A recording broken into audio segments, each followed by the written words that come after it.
वो ये कहे कि सारी रिस्पॉन्सिबिलिटी बीजेपी की है, तो ये आम समाज तो इसको मानेगा नहीं। आम समाज इसको एक्सेप्ट नहीं करेगा कि भाई रिस्पॉन्सिबिलिटी बीजेपी की है।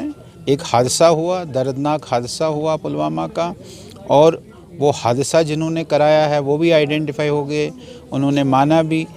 और इसके बाद भारत ने जो अपनी कार्रवाई करनी थी, हमारे प्रधानमंत्री ने कहा कि भाई बहुत बड़ी गलती की है, उसका खमियाजा उनको भुगतना पड़ेगा। वो खमियाजा उनको भारत की सरकार ने और हमारी सेना ने वो उनको करके भी दिया है।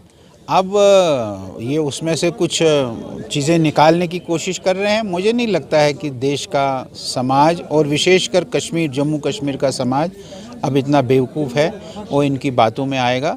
कश्मीर का समाज भी ये समझ गया है कि इन्होंने आज तक हमारे साथ धोखा किया है, और ये वो आगे, मुझे नहीं लगता है कि आगे धोखा वो सहेंगे।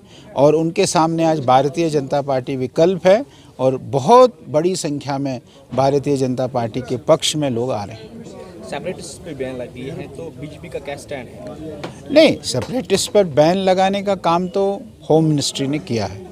अब उन्होंने कोई आंखें बंद कर तो बैन नहीं लगाया है, कुछ ऐसी चीज़ें मिली होगी जिसके कारण उन्होंने बैन लगाया, और उस बैन के बाद आपको लगा कि भाई यहाँ के हालात भी नॉर्मल होने लगे हैं, पत्थरबाजी भी थोड़ी कम होने लगी है, सब चीज़ें ठीक होने लगी हैं, और ऐसे नहीं लगाया। और बाकी तो कोर्ट का सहारा है, जिनको ये लगता है कि गलत हो गया है तो वो ट्रिब्यूनल बना दिया होगा, तो ट्रिब्यूनल के साथ अपने पक्ष रखें, उसमें ऐसा कुछ नहीं है। लेकिन कोई भी सरकार किसी पर भी जब प्रतिबंध लगाती है तो वो आंखें बंद करके प्रतिबंध नहीं लगाती। शुक्रिया।